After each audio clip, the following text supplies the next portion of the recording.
Magandang araw mga idol. Alam nyo ba may lighter akong sira? Pinaklas ko lahat. Ayan. Sira. Pero wag nyo pala itong itatapon mga idol.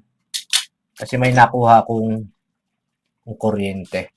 Di ba? Ito yung ginagamit natin sa pansindi sa kalan natin.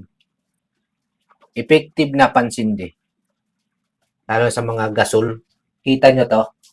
Ito yung nag-i-spark. Ayan o. Papakita ko sa inyo. Kita nyo ba? Nag-i-spark, di ba? Pero kahit wala to idol, pwede kayong magsindi ng kalan ng gasol. Ito lang yung gamit nyo. Pwede nyo subukan sa inyo. Pag naubos na, ganito lang yan idol. O, pinag-ano ko lang yung dulo. Pag pinindot mo yan, di ba may kuryente yan eh. Dito. Tanong, kuryente. Susubukan ko, papakita ko sa inyo. Ayun, may kalan, di ba?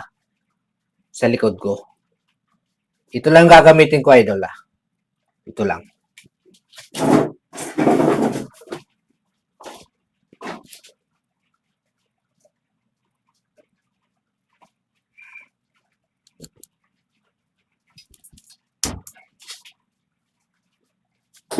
Diba?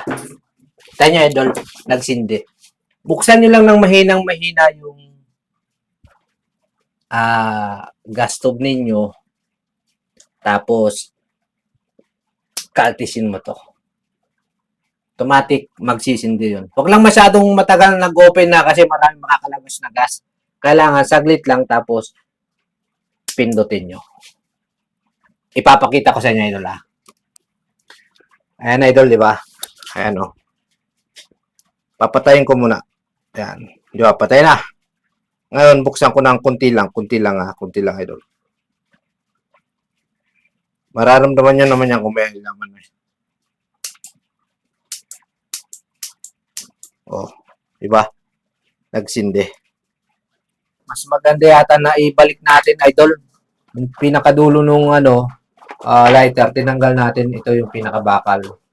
Kaya, ang ibabalik na lang natin, ito, kahit walang laman, balik na natin. Alagay lang natin yun. Kasi yan yung pinakabahay niya eh. Pinakahulmahan niya. Sakto-sakto lang sila. Yan. Balik lang natin. O, yan.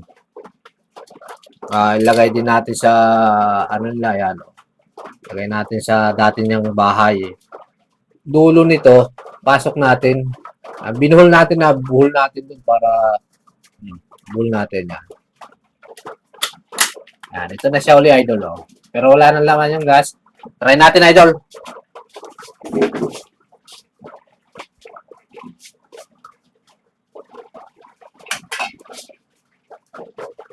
Mas magandang gamitin pala, idol, yung may ganito.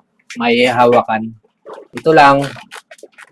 Wala nang laman, pero usable pa.